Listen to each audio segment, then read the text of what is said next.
Welcome back, everyone, to WordPress Accessibility Day. I'm Kim Coleman, and I'm excited to announce our next session, Designing a Web Page for the Institute for the Blind and Visually Impaired.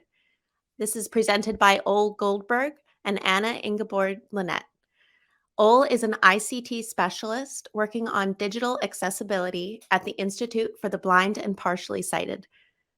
Anna is a communication and accessibility consultant and has worked at the Danish Institute for the Blind and Partially Sighted, or IBOS, for 10 years. Like before, please feel free to add your questions in the Q&A tab of the chat area, and we'll answer them at the end of the session. You can also use the ideas section in that area to chat with other attendees. So without further ado, I'll hand you over to Ole and Anna.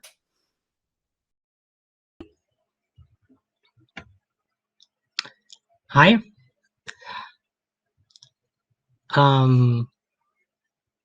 Yeah, looks like we're through and everybody's seeing our slides. Thanks for having us. We'll be talking about designing our new webpage for the Institute for the Blind and Visually Impaired. First of all, we're both from the Institute for the Blind and Partially Sighted, which is an institution from Denmark, located in Copenhagen. We're quite an old institution. We're from 11, and have about 130, 120 employees at the institute, with more than 30 specialities. That means ICT consultants, communications personnel, and a lot of more specialities. When it comes to Denmark, we are the local knowledge, competence, and rehabilitation center when it comes to vision. So we're national. So what we do is provide help for citizens, public bodies, municipalities, companies, and vision professionals out there in Denmark, so that we can help. We know this target group because they come to us. We have them in-house, and we know how they're compensated. We know more or less the newest accessibility technologies and so on. So we're specialists when it comes to how blind and partially sighted use accessibility technology and how we teach them to use accessibility technology. And a bit about us. Yeah, my name is Anna. I am a communications and accessibility consultant. I've been at the Institute, I think it's almost 11 years now, and I have had many different roles, especially with communications and accessibility.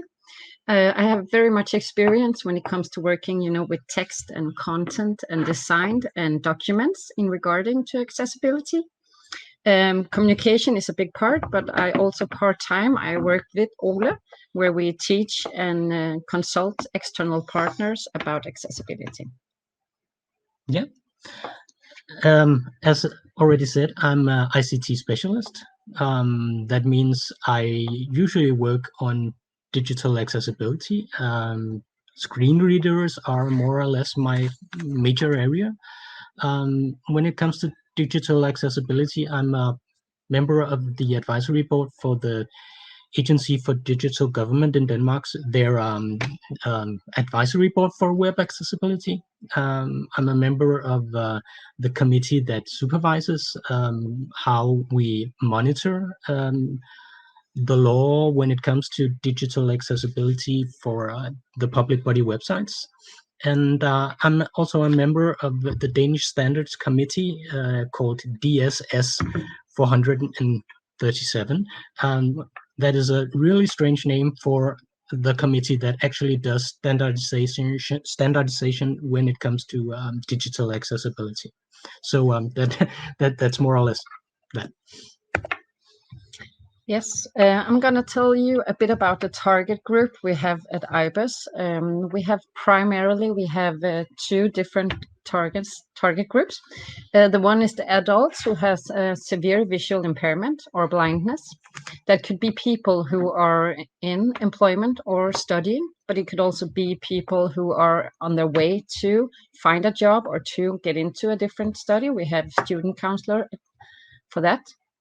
It could also be a person with a visual impairment who is not ready for a job or education, but have other functionality issues besides their vision, and they might need protected employment. It could be daily activities. It could also be permanent or temporary living.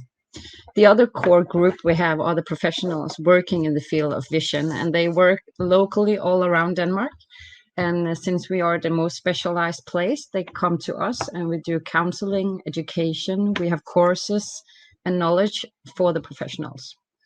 Beside these two main groups, we have a lot of different target groups as well. We have private and public companies. We do a lot of different projects at IBUS where we work together with other businesses. It could be other professionals. It's a lot from hospitals, people working with the elders.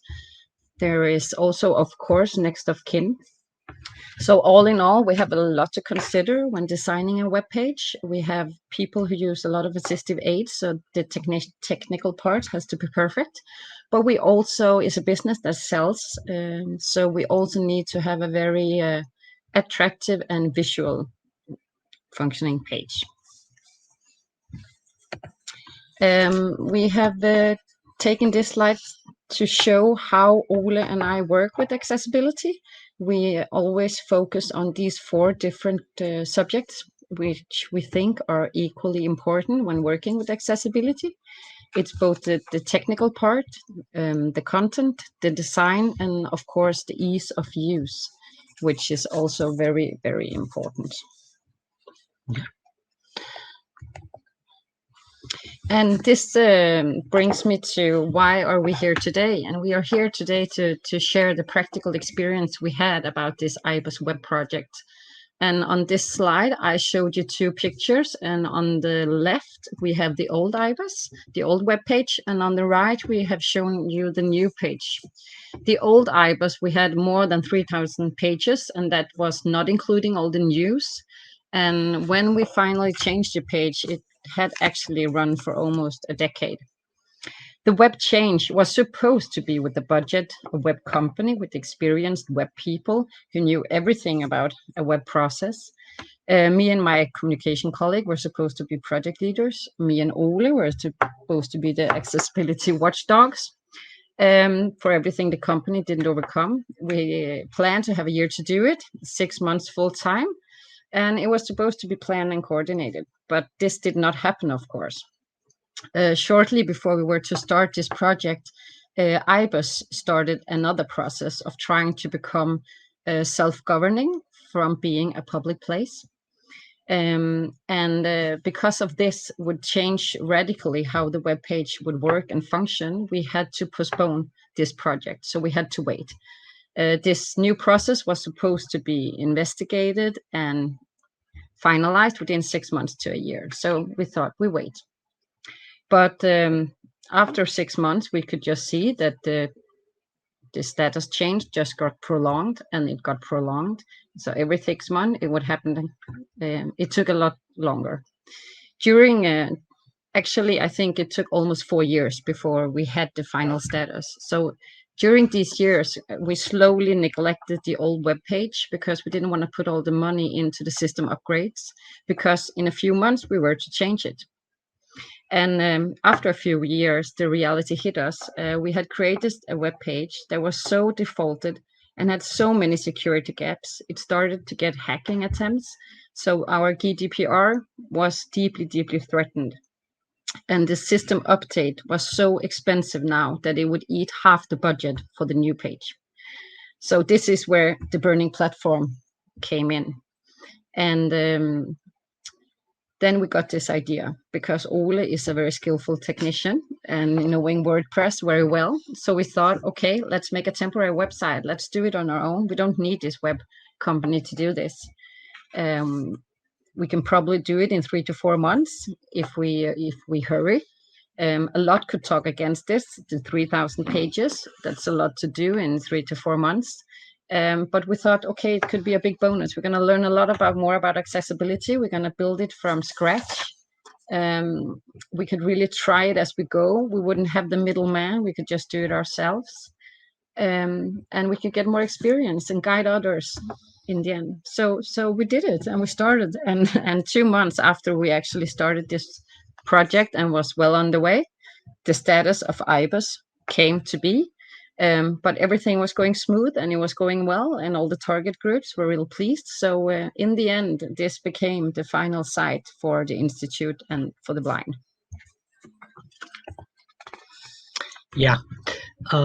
When it comes to designing something for public use in Denmark, we have some laws we have to follow. These laws are an national implementation of EU legislation.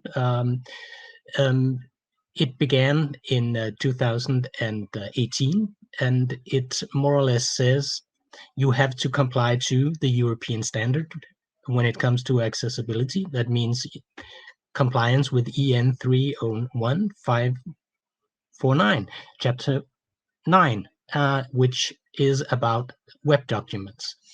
And most of this document actually just refers to the VCAG 2.1, the AA level. So compliance is actually hard, but not impossible.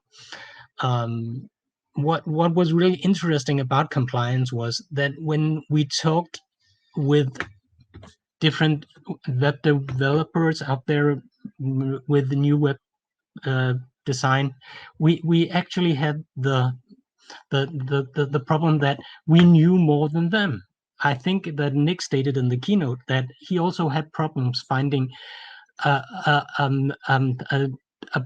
place he could go to get help and actually have them do the things right. And we had the same problem. So we knew we wanted compliance. We thought we could do that. That was great. One of the few things that's important in Denmark, and when it comes to EU legislation, is you also have to have a web accessibility statement. In Denmark, we have to have it in a link in the footer, and we have to have a smartl that the site /VAS, and which points to the Danish web accessibility statement repository in the public bodies. So in there we have described what is good, what is not good, and so on. One of the other things that actually is great about the law is there has to be a feedback mechanism.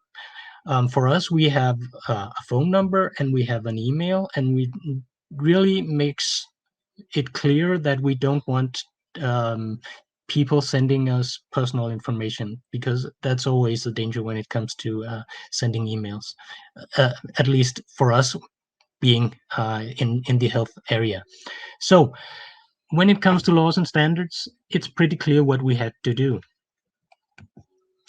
One of the things that I was happy about when we had this problem was when it comes to these kind of things, I'm quite more of a system administrator than a developer.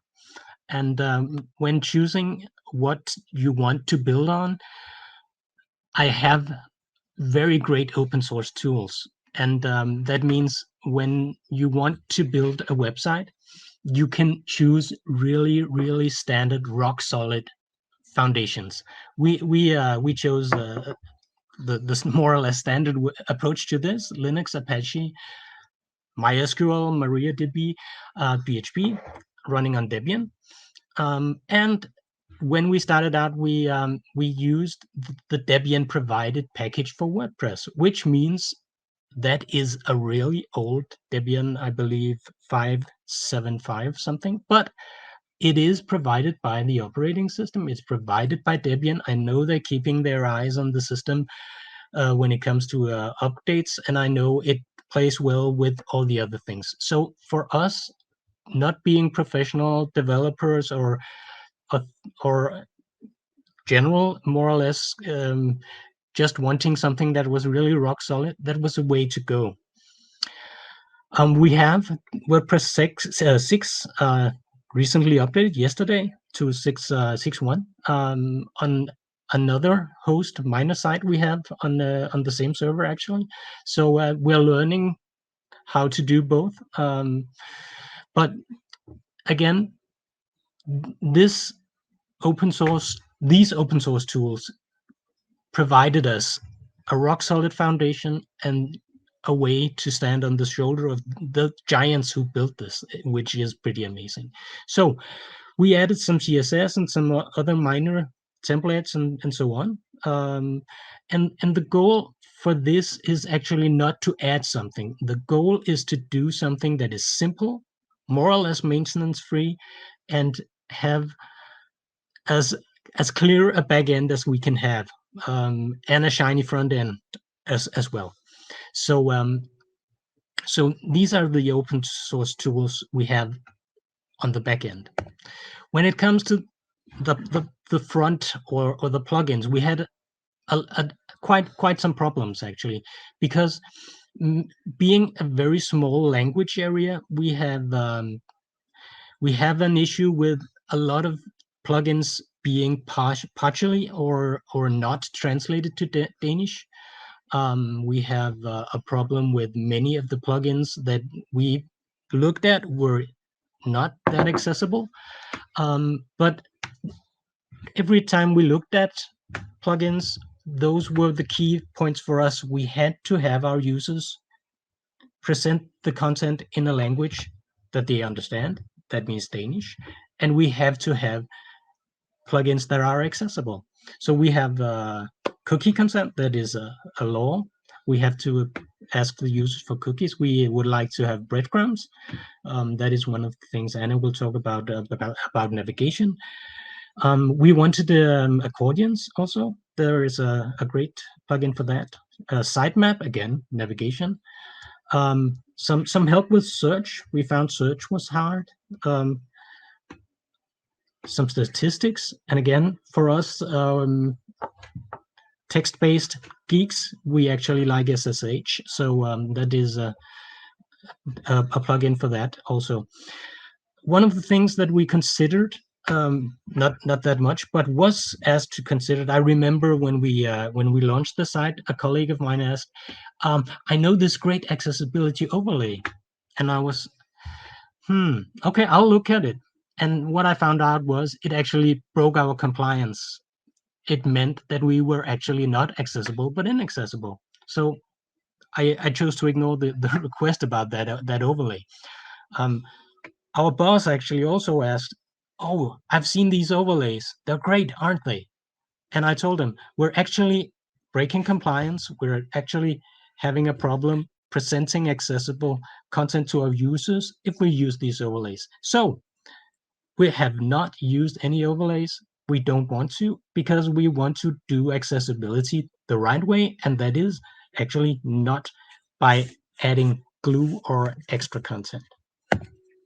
So, test. So we worked really hard at this page. We got every technical backend stuff put together with all the front end content and design as well. So we went to the part where we actually wanted to test, even though we had a really short period of time to do this. It was a big priority for us because we think the users are very important. So we started with the in-house, with all the teams, with all our colleagues. They got the site and they came with their views and their inputs first in the first edition. Then we wanted to get the point of view of our target groups. So we did a qualitative study where we interviewed different people from our target group. We did the approach that was think out loud test, which meant that we sat with the users and the users got different tasks to solve. And while doing so, they were supposed to think out loud what they met and what happened, so we could get an understanding of how they were thinking while solving these tasks. This was also combined with a lot of questionnaires to the different groups. So this mass together was the testing kit. And I want to stress that we can, of course, not generalize anything. I think that the testing we had was about 25. So we can only say what this person did and why he or her did it. But it still gave us very many insights to different things. So when we did the design at this web page, we did from the beginning have a lot of focus on alternative ways to get information, of course. We wanted to keep it, as Ole was saying, a very clean and very simple, easy to overcome. You saw the old one, it was very cluttered. We of course had a lot of focus on our contrast and colors, but even though we are the institute, we did want to have colors. We wanted to be in line with our identity, but of course we wanted to reach a AAA. We did a special design. I actually put the picture here on the slide on the right.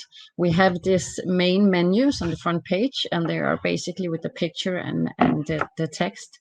But then for the people with a vision impairment, we changed their box to this black with yellow writing.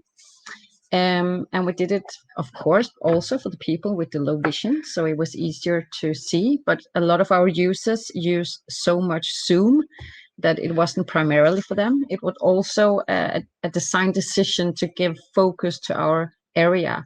So people with a vision, when they came in, they quickly could get the code that this is a special place and that we focus on vision. The yellow text on black sent this message that people here need some specialized treatments. And we also hope to signal that we are a place that knows very much about this.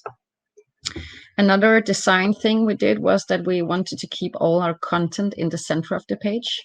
The old website, we had a column to the left, center, and to the right, and it could at times be very confusing. So at this site, we really want to keep it simple, to have it all in one place and going downwards. The last thing that I brought here today to what we thought a lot about when designing this was our typography and font. And this is not part of the WCAG, but a thing that we really say often. It's very important to look upon. I have held talks about this subject alone, and I'm not going to get into that here. But I'll just say that it's important to have a focus on the characteristic shapes, the large openings in a font, and that it's a good space. And as I put this a picture of different fonts, a word like a one and Illinois is a good word to test your typings, because it's usually very hard to see the difference between the number one, the large I, the small L, and these words. So this is a good tip for something you can test with when choosing your fonts for your pages. And this brings me to when we did the testing, what did we change in the design? What did come to our attention? And as Ole was into this with the navigation, we of course had a lot of ways to navigate the page, but I think we got really we just saw how important it actually is with the navigation. I expected, and I know some screen readers get in and they use the arrow down to look at the page. But in this test, we could also see that they went for the search field, or they immediately opened the element list. I had a picture of that here as well in the NVDA screen reader, where they get all the headings and all the links immediately. So that shows the importance of really writing some good link text and some good headings. They also went for checking page titles. They found our button, go to content.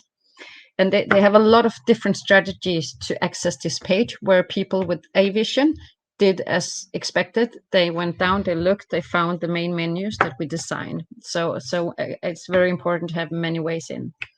The search field, I like to say something about.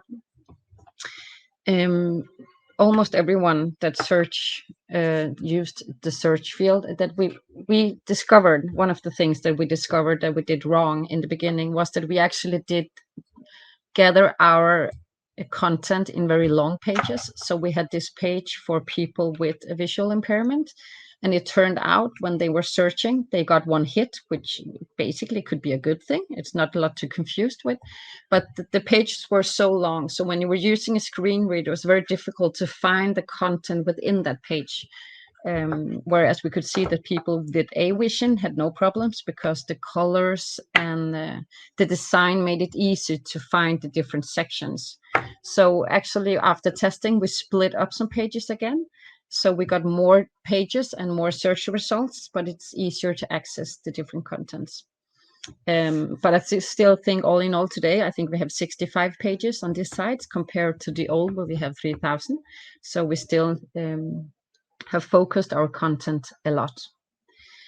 One more thing that in this page we don't have very many pictures and graphical objects, but after testing, we even had fewer on the sites that were directly targeted people who use assistive aids.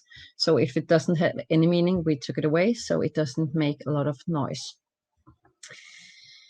And the last point where we really changed the designs, and we will share that experience, is that we saw that a lot of the people got cornered or stuck when they finished, when it came down to the end of a page and finished the content. Where were they to go? So we actually ended up designing a lot of more go back to main page, or didn't you find what you were looking for? Go here. And in the end, as I put the last picture on this slide, we added that to the top with a visual arrow up and showing it's a link. So if you ended there, you got back up again. So basically, we found more ways to guide the user around. And then and then the content part of our website. We did always have a big focus on the easy language. We have a very complex professional language with a lot of long, complex words. So, of course, we really focused on making the language more accessible and easy to read. We also, all through, have a very big focus on language use. We believe that you aren't your handicap, but you have one. So we make a big effort to write people with a handicap and not handicapped people. But after we tested with some different users, we got more attention points.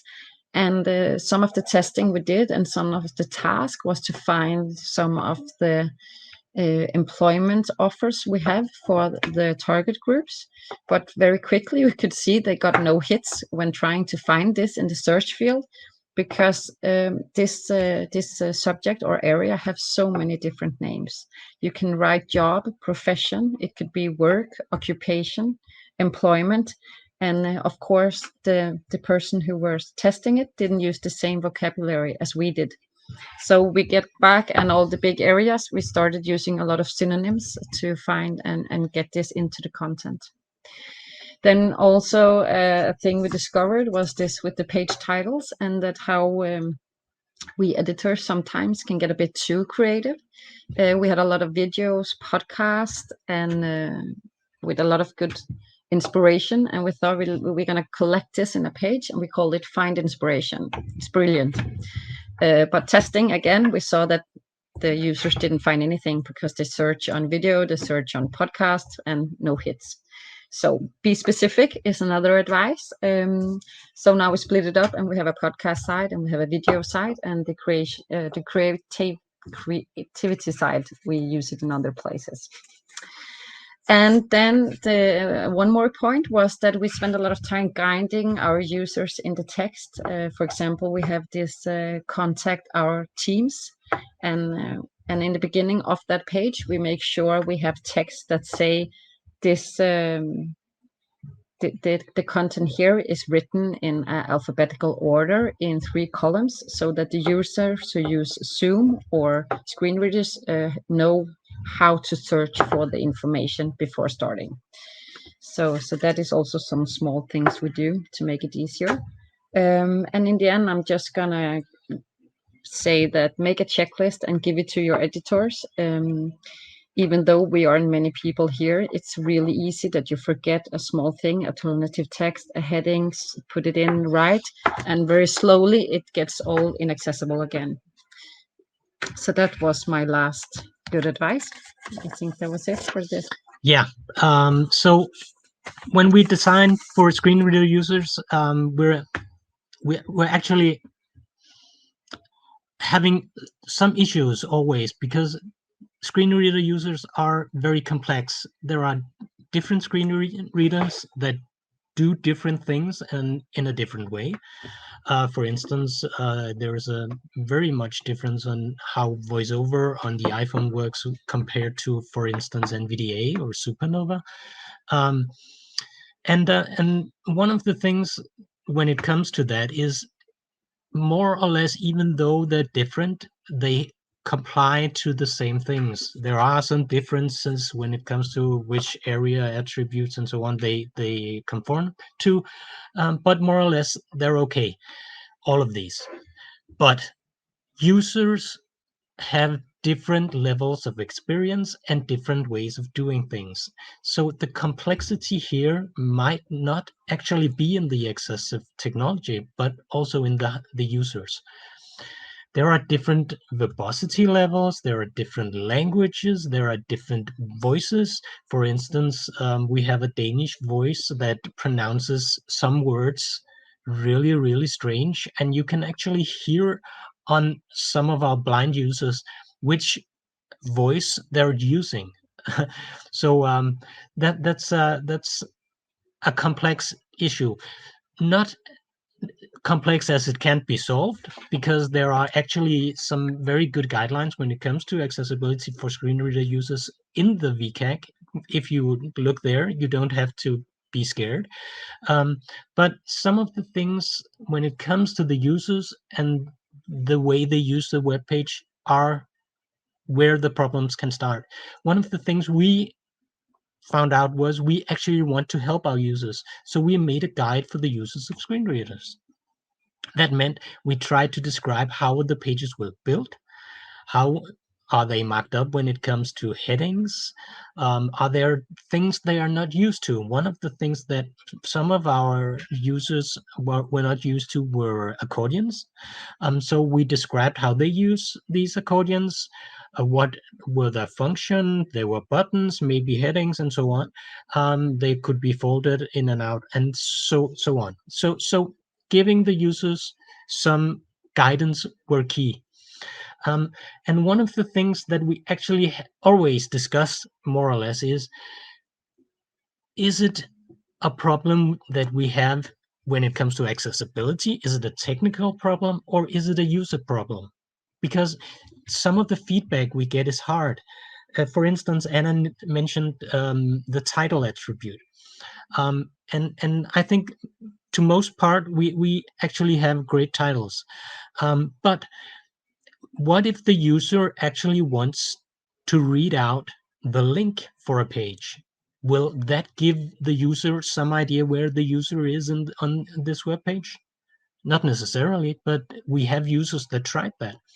So that is one of the things we can say. How can we fix this? Is it a user problem? Can we describe to the user how we want them to interact with the web page? But some of the issues we have are actually user issues, because using a screen reader is hard. It is complex. So when we test and when we do some of the tests with screen readers, we keep our focus very much upon the VCAC, because are we perceiving this correctly? Are we understanding this? Are we able to operate this? Are we able to have a robust way to do this? Because that is the technical way we can catch this. Some of the things that are actually hard for sometimes our understanding how things will be pronounced, abbreviations, are they correct, are they not? And actually, some things are hard even because we are a small language area. That means that, for instance, if we want to have an English page, we have to make sure it's marked up correctly. For us, we're not using something like Polylang, Multipoly, I don't know right now, but we have an English template that marks up the language in parts. So the heading or the banner, the navigation area will be in Danish. If the screen reader actually understands how this markup is done, it will be read out in Danish. And when it comes to the English content, it will switch to the English voice.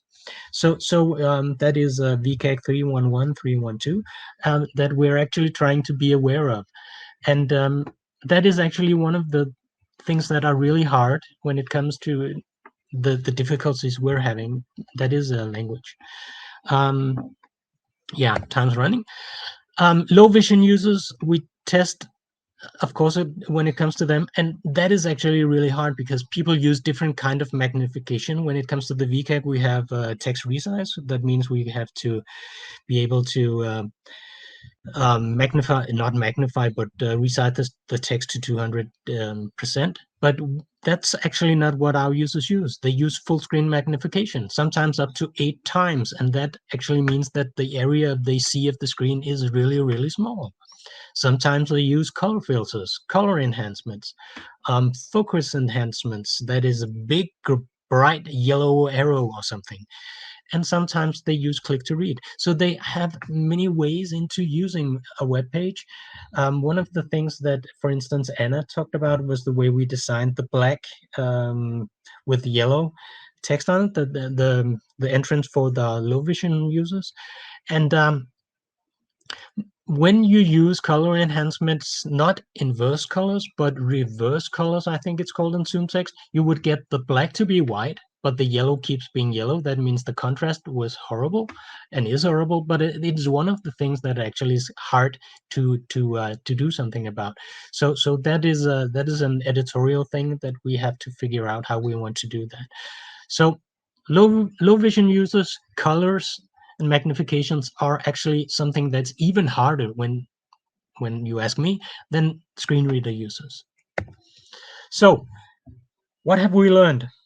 We have to start from the beginning and choose wisely. The fundamentals are hard to change once we have started. It is very, very, very excellent if you could have an accessibility expert at your side, because no matter how good you think the bureau you have at your side is, they're not that great. So that's a key point. One of the other key points is content is actually the most important thing.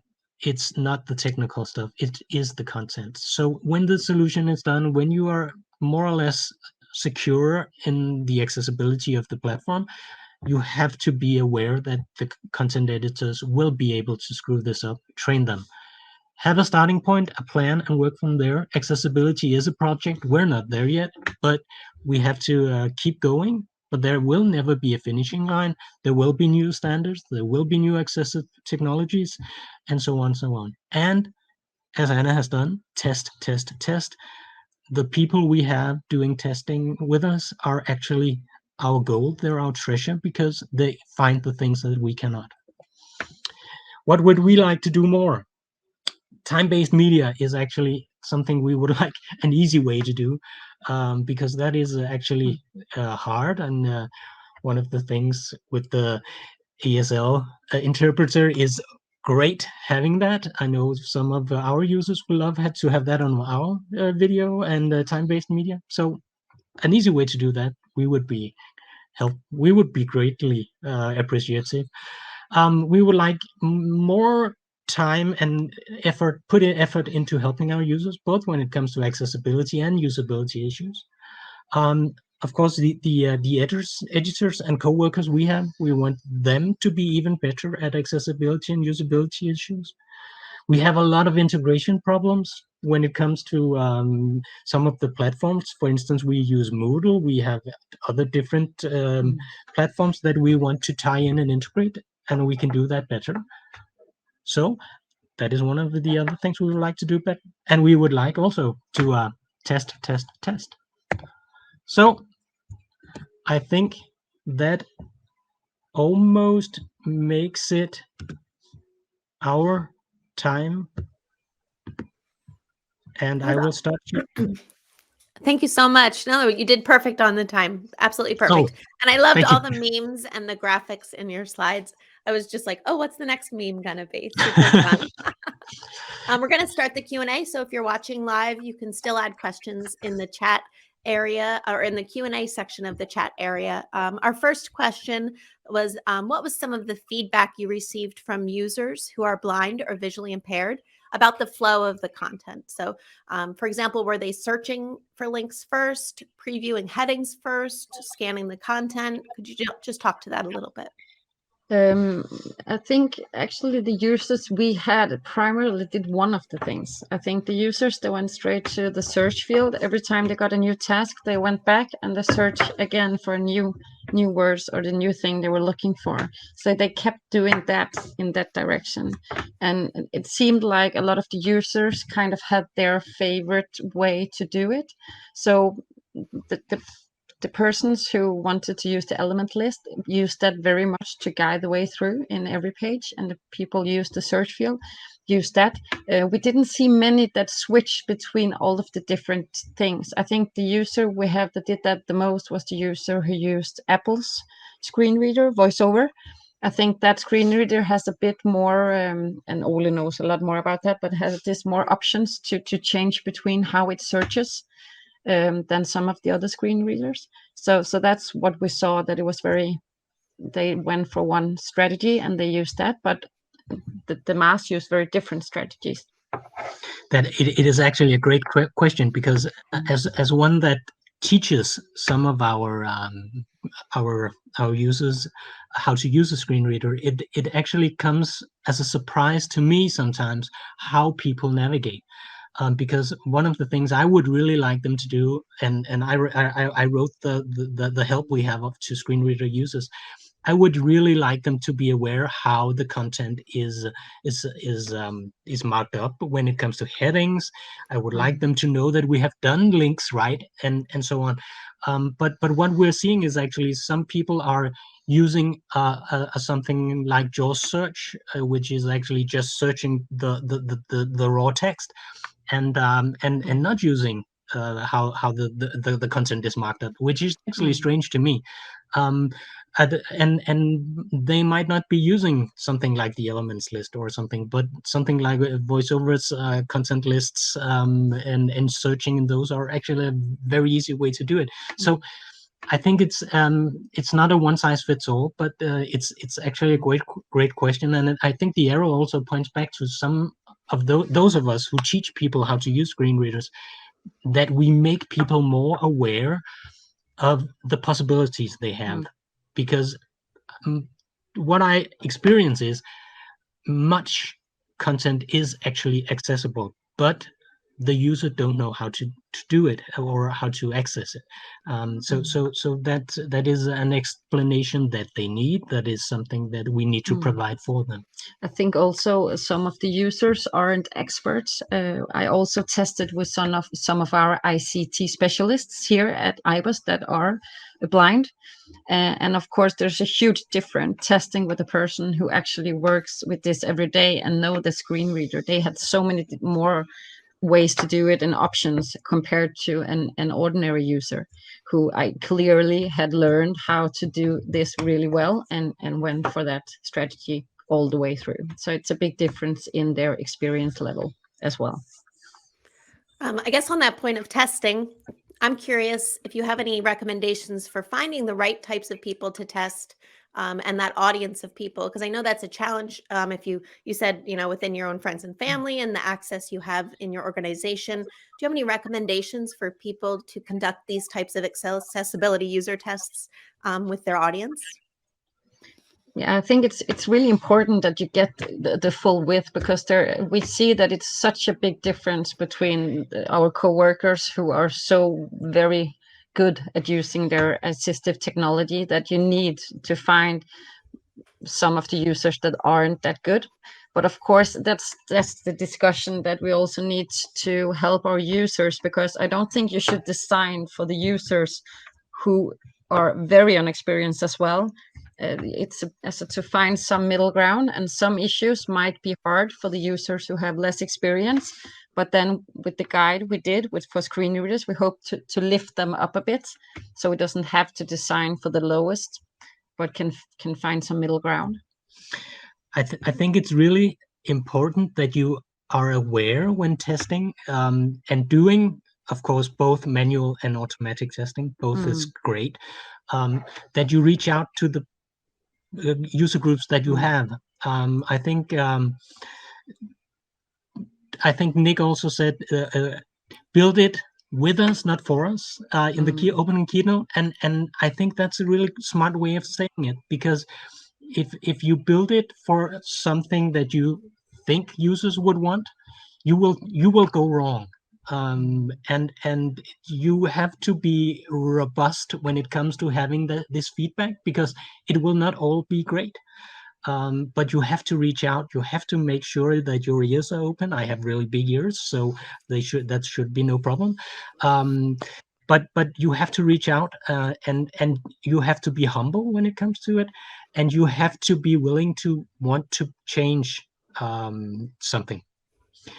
And another point is, I think you have to give something to the people when you want their help. You have to provide something for them, because you're actually wanting them to work for free. That is not that good. So so reach out, be humble, be great. I agree completely. This is a question about kind of the secondary benefits of this redesign, and you focused largely on the accessibility, on streamlining the content. Could you speak to any of the improvements of other metrics like Core Web Vitals, or of just analytics, and how it was optimized and how it's being used now that you've got after this huge investment of time to create?